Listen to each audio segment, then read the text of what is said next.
So I hate to be the bearer of bad news, but you do know that some 2024 freshmen just won't contribute much this year, right?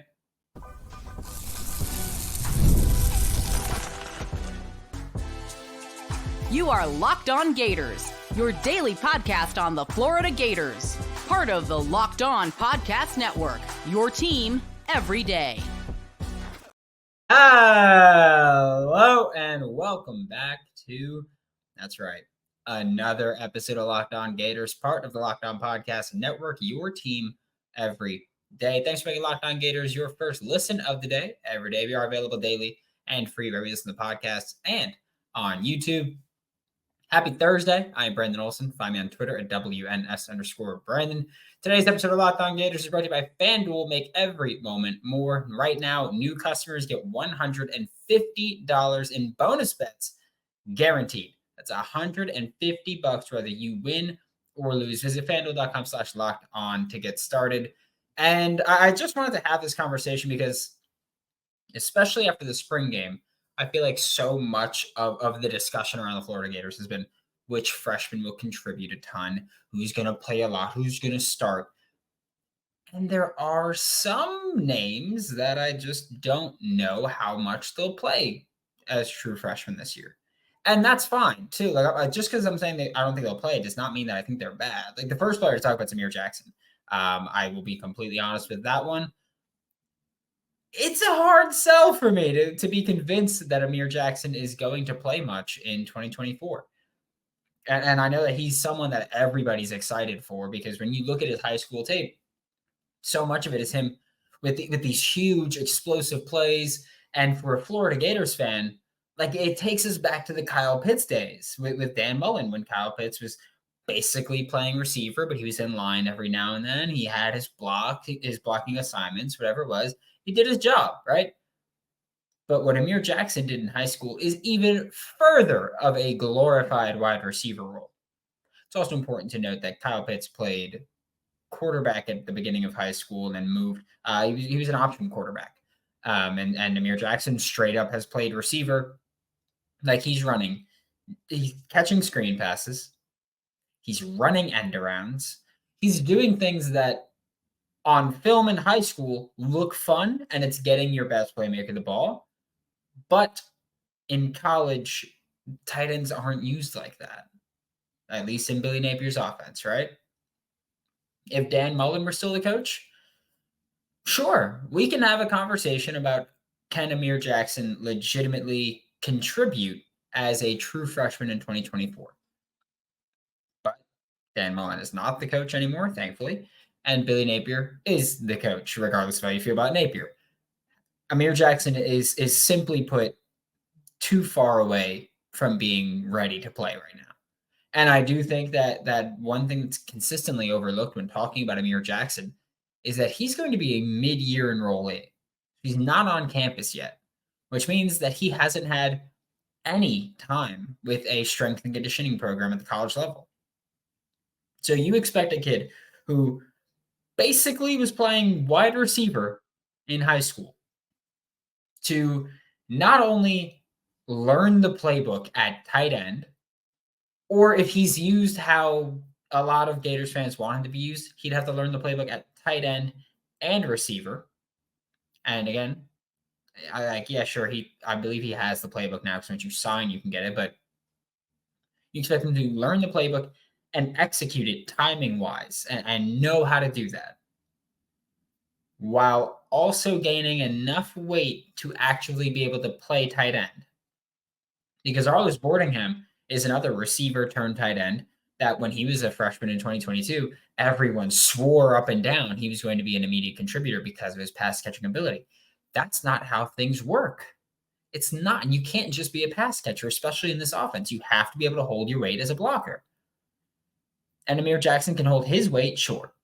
However, he can't hold the weight of any defensive lineman in the SEC that he's going to face. Maybe against Samford, we see him a little bit, but Amir Jackson's almost definitely going to redshirt, in my opinion. He's too light to be a contributor in the blocking game, and you have to be able to play in line. Arlis is not a good blocker. I have no problem saying that Arlis Boardingham is not a good blocker. That's something that I've been pretty adamant about for a long time now. And that's a trade-off that you get with guys like Arlis Boardingham and like Amir Jackson and like Kyle Pitts, where you go, yeah, they're not good blockers, but they can bring a lot to the passing game, and that's what matters.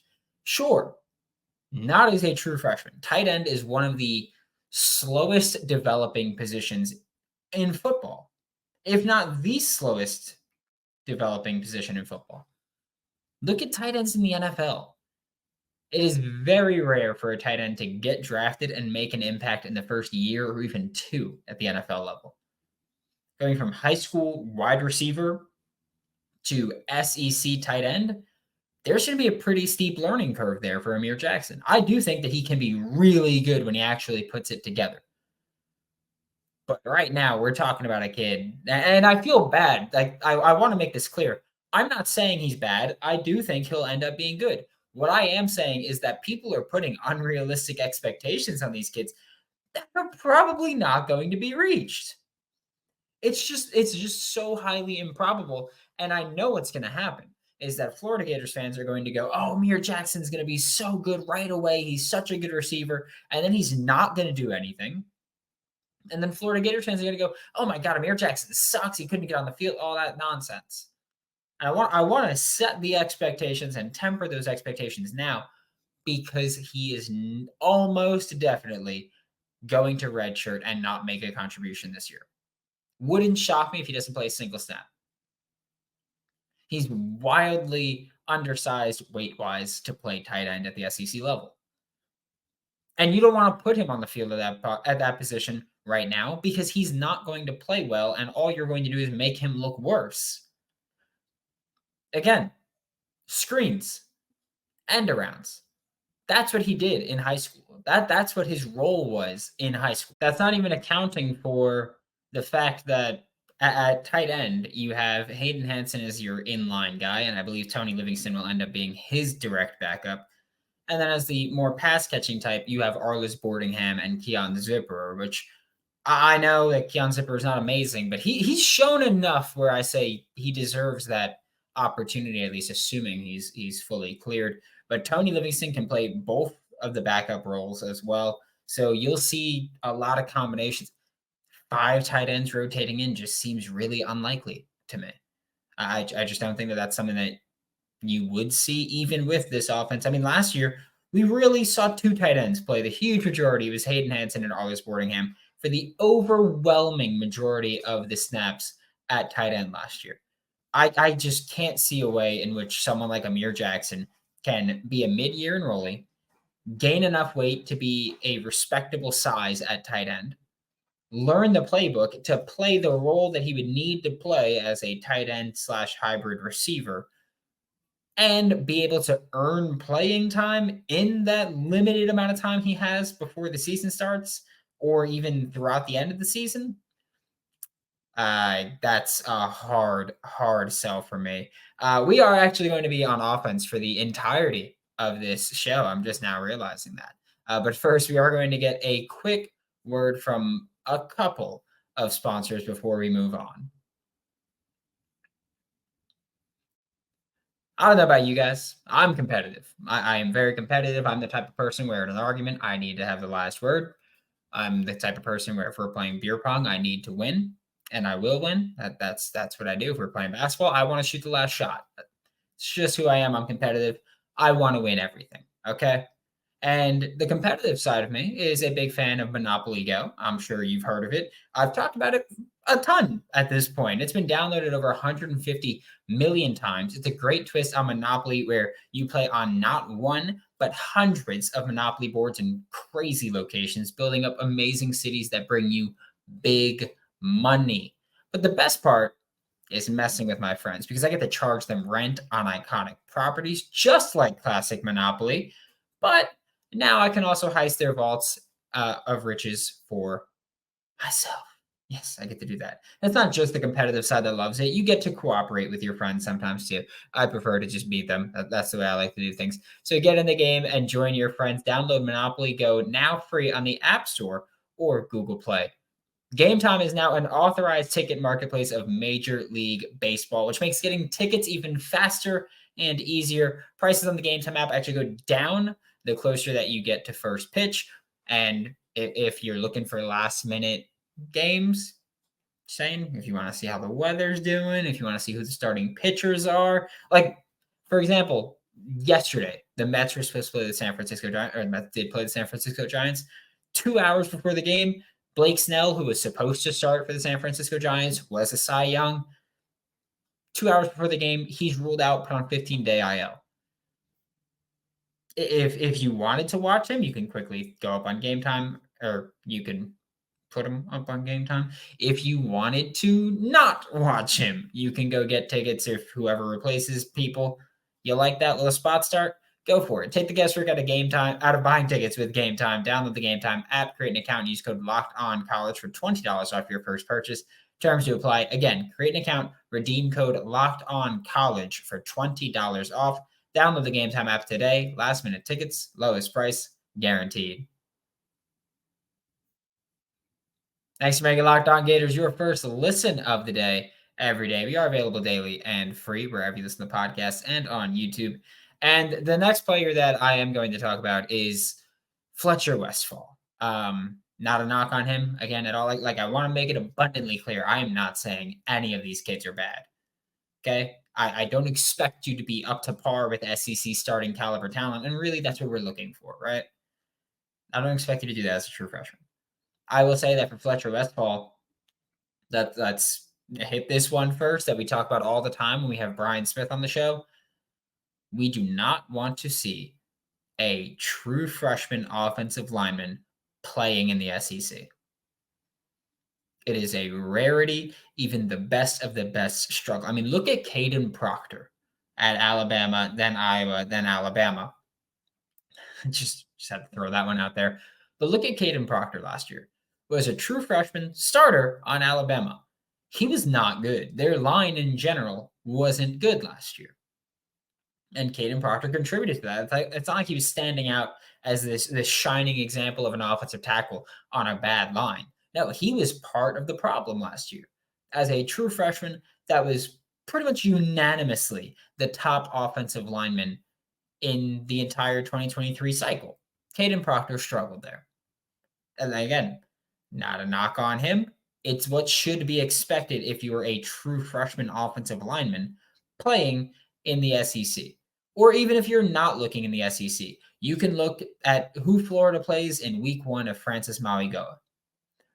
Francis Mauigoa did not have a great year last year at all. His blocking was probably, I think he was safer than people expected, but also he was one of the most penalized offensive linemen in college football. It's what happens when you take a true freshman and you put them in Power 4 football at a high level and expect them to start right away and play well. It's not going to happen. So for someone like Fletcher Westfall, I don't have the expectation of you playing well. We talked about this before he committed, and we talked about this after he committed. I like him. I loved his tape. I don't want him playing as a true freshman. It's just not something I want to see a true freshman do. Also, you look at offensive tackle, you've got Austin Barber and Brandon Crenshaw-Dixon are expected to be your starting offensive tackles for this season. And I think that for the most part, we're relatively fine with that. Obviously, we'd prefer to have higher ranking talent, but I'm not mad at Austin Barber, Brandon Crenshaw-Dixon starting. Then you also look at having Devin Manuel and Cameron Waits as the backups. So even for Florida, a team that will run rotations on the offensive line, 5 offensive tackles? It's like the tight end question that we just talked about. 5 players at that position is a bit of an excessive rotation at that point. I think that's what it would be with offensive tackles. So I don't expect to see Fletcher Westfall. And then that takes us to the spring game, the orange and blue game on April 13th at this point. Fletcher Westfall got the first penalty of the game with a false start, which is something that happens.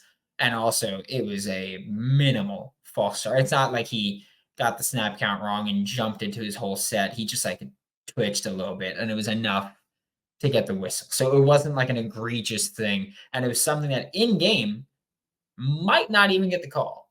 Like it might not have been noticeable. It was a very, very, very faint false start there. However, throughout the game, he had his struggles as an actual blocker against the backup defensive lineman. So, I mean, for someone that struggled against backup defensive linemen for Florida, I don't want to see you playing against some of the defensive linemen that the Florida Gators will play this fall, the starters especially. Like, again, Fletcher Westfall somewhere. I'm like, hey, Samford, if there's another blowout and you want to do it, do it. But for the most part, I don't want to see him on the field during the fall. He had quite a few plays that either he just straight up lost his block or lost his battle, or plays where if the officials were calling this game like an actual live game, he would have been called for some holds. And that's something that I complained about with Fletcher Westfall, something I complained about with Damian George. Guys, if the referees were throwing flags the way that they would throw flags in a normal game, we would have seen a lot more holding calls. So like you could say the offensive line looked better because you didn't see flags and you didn't see quarterback sacks or whatever it may be. And it did look better. But I don't think it took the jump that a lot of people are trying to say it did.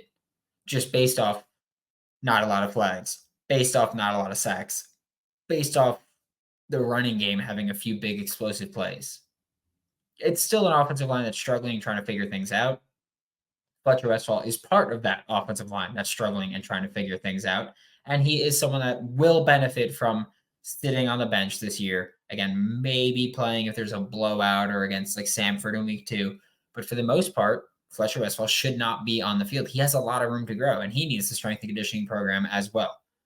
He had great high school film, and you can when you watch him play high school, you could tell, hey, he's got a pretty high ceiling. He could be a legitimate starting left tackle at the SEC level.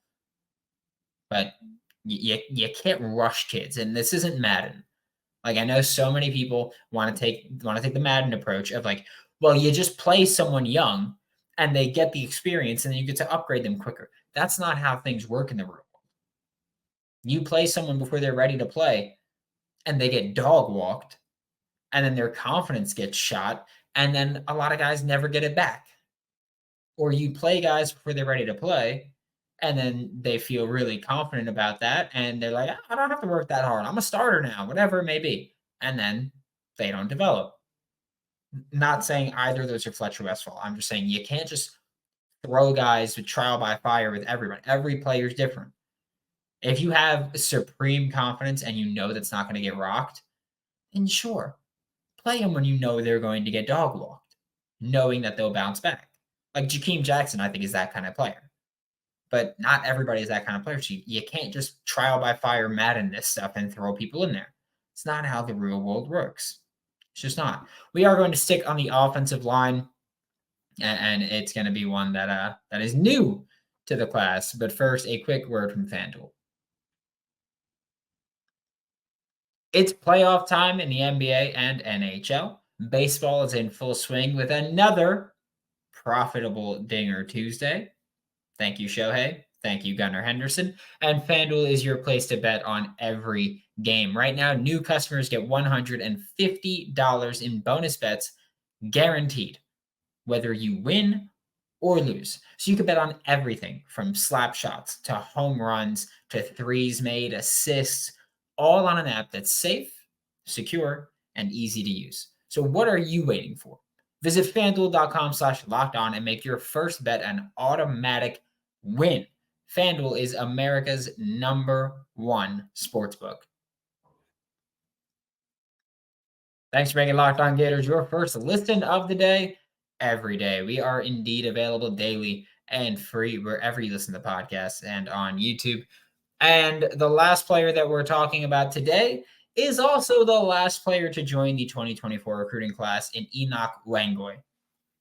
Enoch Wango is from the UK, committed for the 2025 class a couple of months ago, and then earlier this week reclassified to join or maybe late last week, reclassified to join the 2024 recruiting class.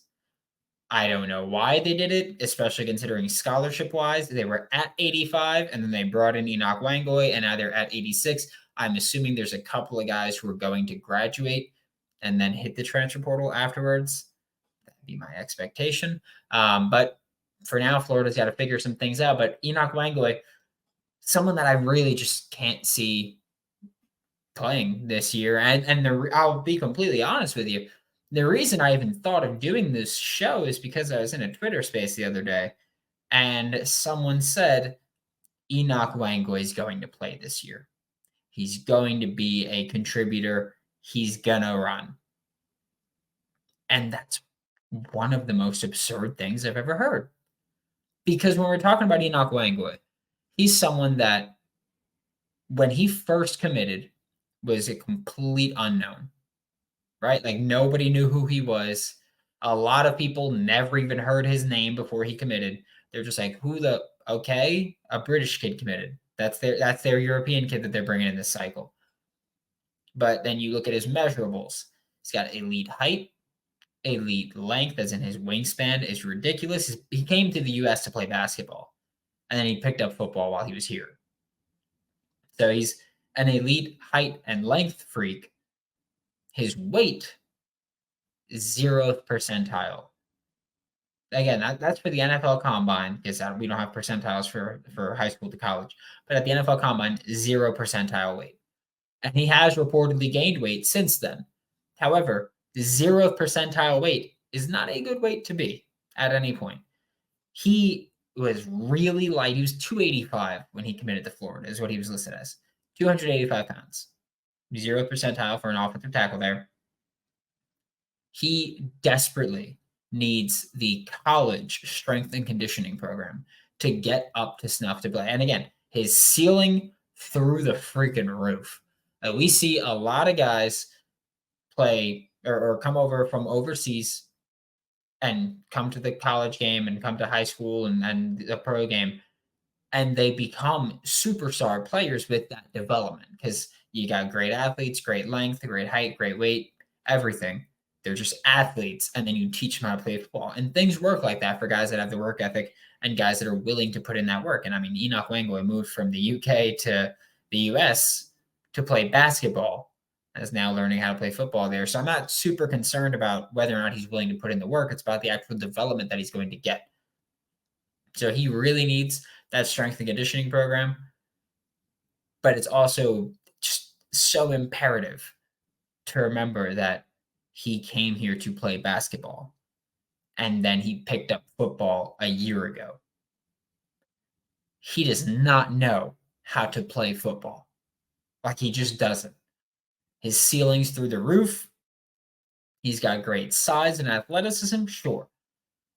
Desperately needs the weight gain and desperately needs to learn how to play. What part of that makes you think that that's ready to play at the SEC level? He's played 1 year of high school ball. 1 year of high school football. And now he's in the SEC. Not going to play this year. And you can bring up the similar arguments for Fletcher Westfall of there's already 3 or 4 guys that we know are going to rotate in at tackle with Austin Barber, Brian Crenshaw-Dixon, Devin Manuel, and Cameron Rates. You could also bring up the same argument of we don't want a true freshman playing at offensive tackle in the SEC. So you can use those arguments to strengthen your case.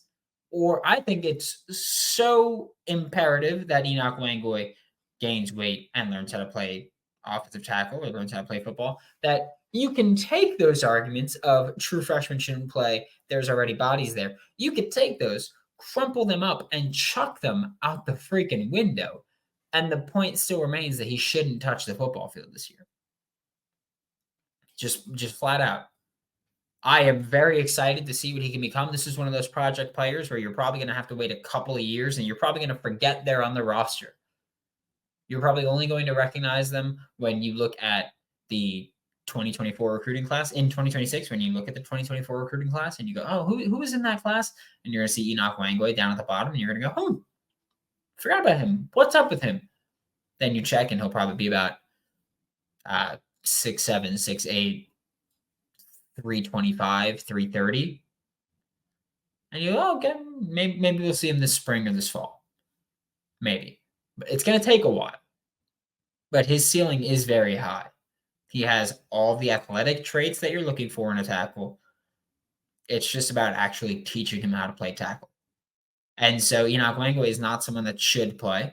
Again, he also, he just reclassified. This isn't something that we've known is going to happen. We found out about it a few days before, maybe a week before, but nothing that when he committed, we were like, oh yeah, 2024 kid. And when he committed, I remember saying, I'm glad he's a 2025 kid because he's another year to learn how to play football at the high school level so they don't have to teach him everything at Florida. And then he can come to Florida and be refined. It's going to take a bit, but the potential is there to find a potential starting offensive tackle at the SEC level that can thrive. And just based off the physical traits already, you could say if he puts things together, can make an NFL roster or can get an NFL opportunity, we'll say. Thanks for making Locked On Gators your first listen of the day every day. We are available daily and free wherever you listen to the podcast. We'll be back tomorrow.